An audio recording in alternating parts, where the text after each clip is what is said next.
Assalamualaikum warahmatullahi wabarakatuh. Halo semuanya, nama saya Putra Furniture Rachman dari Universitas Trisakti, Program Studi Informatika.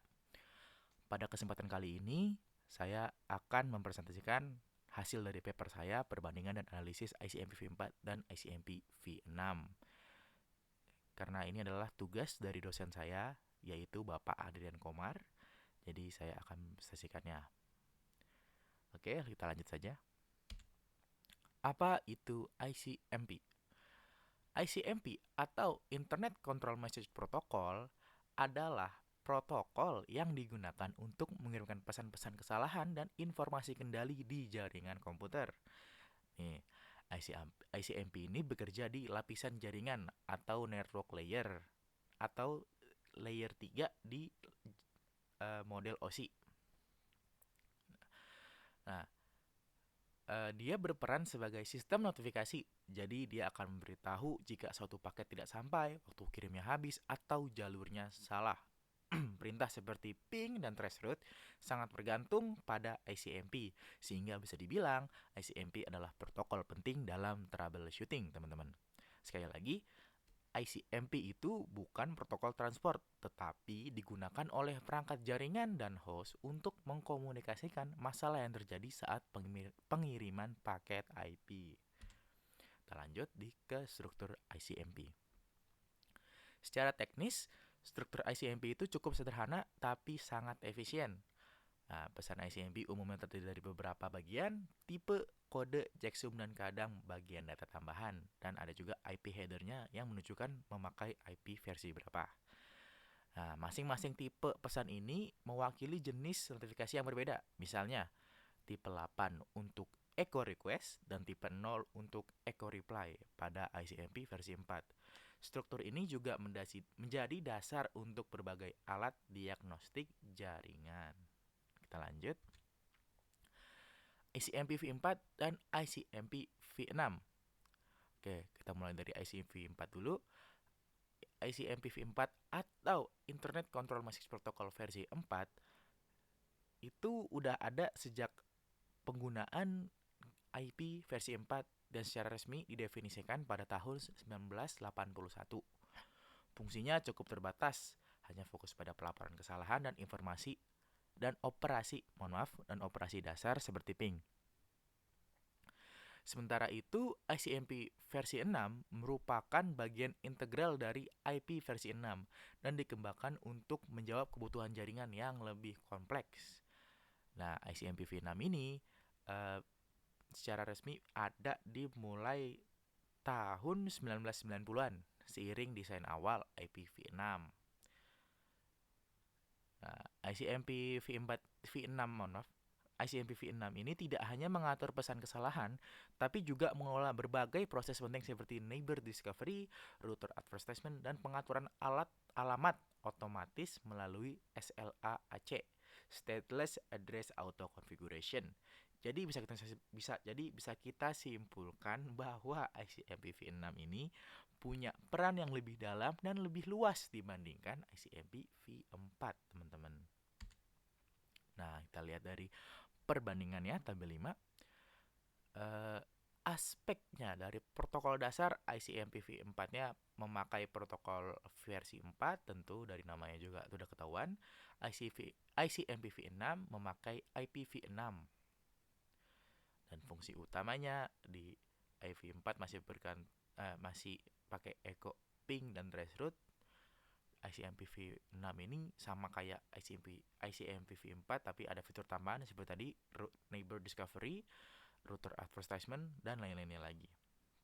Dan konfigurasi otomatisnya di ICMP V4 ini belum ada, teman-teman ya. Atau mungkin saya kurang baca, tapi setahu saya belum ada, dan dia tuh masih bergantung untuk protokol tambahan seperti ARP dan DHCP untuk konfigurasi alamat dan pengenalan perangkat.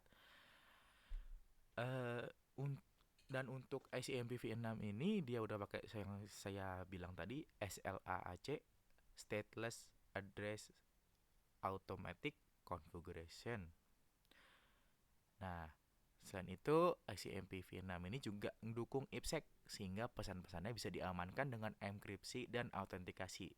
sesuatu yang nggak ada di ICMP v4 karena dia nggak dukung IPsec.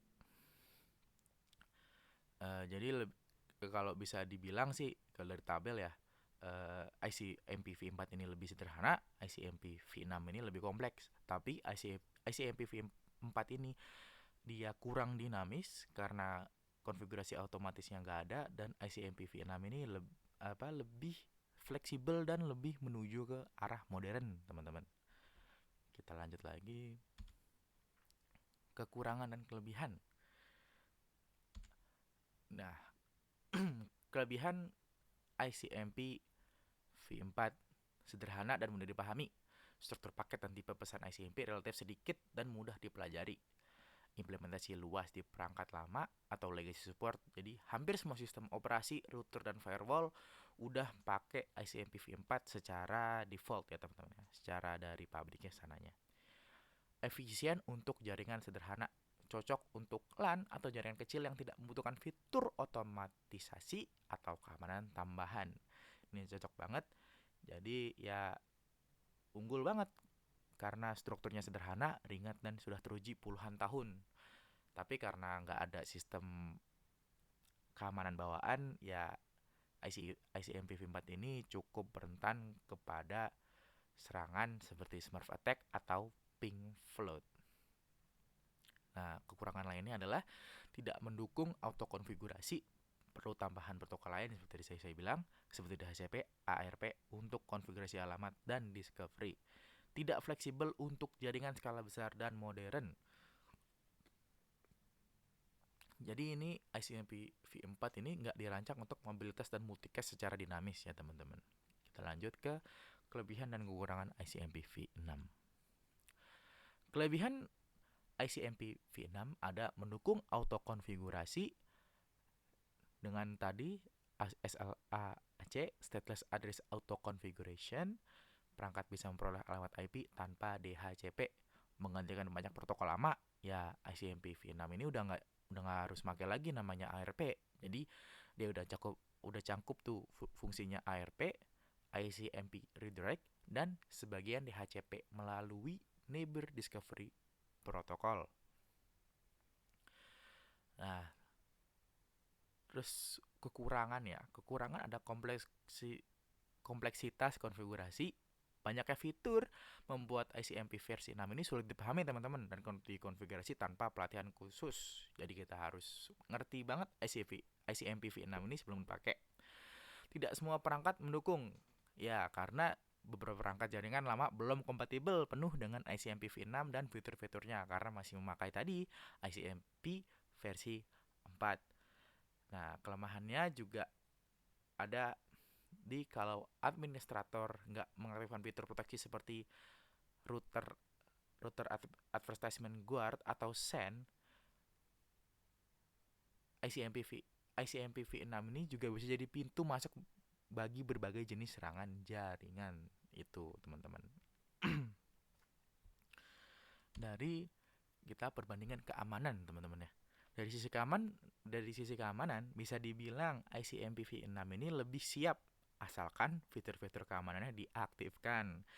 Beberapa jenis serangan yang biasa terjadi pada ICMP v6 antara lain adalah router advertisement spoofing dan neighbor discovery spoofing. Sementara ICMP v4 lebih sering dieksploitasi lewat flood attack karena memang nggak punya autentikasi. Karena itu, konfigurasi yang tepat dan pemahaman penyeluruh jadi kunci dalam menjaga jaringan tetap aman, apapun versinya. Jadi keduanya ini ya sama punya kelebihan dan kekurangannya masing-masing teman-teman. Jadi nggak bisa kita bilang ICMP v6 ini lebih bagus atau ICMP v4 ini lebih bagus karena lebih sederhana. Nggak gitu teman-teman ya. Sebenarnya juga ada implementasi nyatanya ya.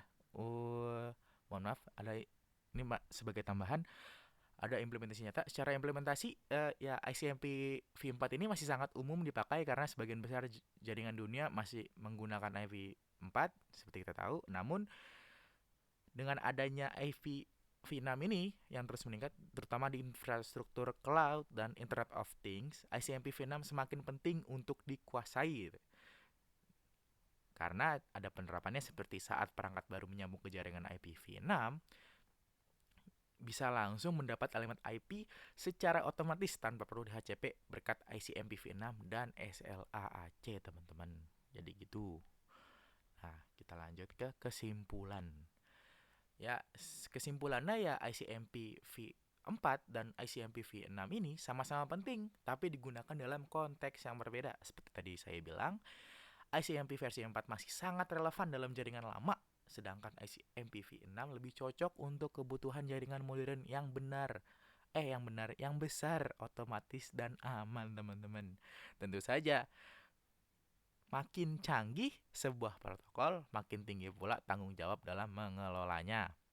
Maka memahami perbedaannya dan fungsinya sangat penting buat siapa aja yang ingin mendalami dunia jaringan komputer. Oke, sekian dari saya itu, teman-teman. Jika ada pertanyaan, boleh ditanya di kolom komentar karena ini adalah ya video YouTube, jadi kita bisa berinteraksi walau saya sudah tidak mempresentasikan ini dalam bentuk video ya, teman-teman. Ya, demikian presentasi video dari saya. Terima kasih banyak atas perhatiannya. Semoga apa yang saya sampaikan bisa memberi manfaat dan menambah wawasan teman-teman tentang protokol ICMP baik dalam versi 4 maupun versi 6. Ya, mohon maaf jika ada banyak kekurangan dan mohon maaf juga jika penjelasan saya berikan kurang jelas. Saya akan memperbaikinya jika ada kesempatan di lain waktu. Oke, terima kasih. Jika ingin bertanya seperti tadi, silakan komen di kolom komentar. Sekian dari saya. Wassalamualaikum warahmatullahi wabarakatuh.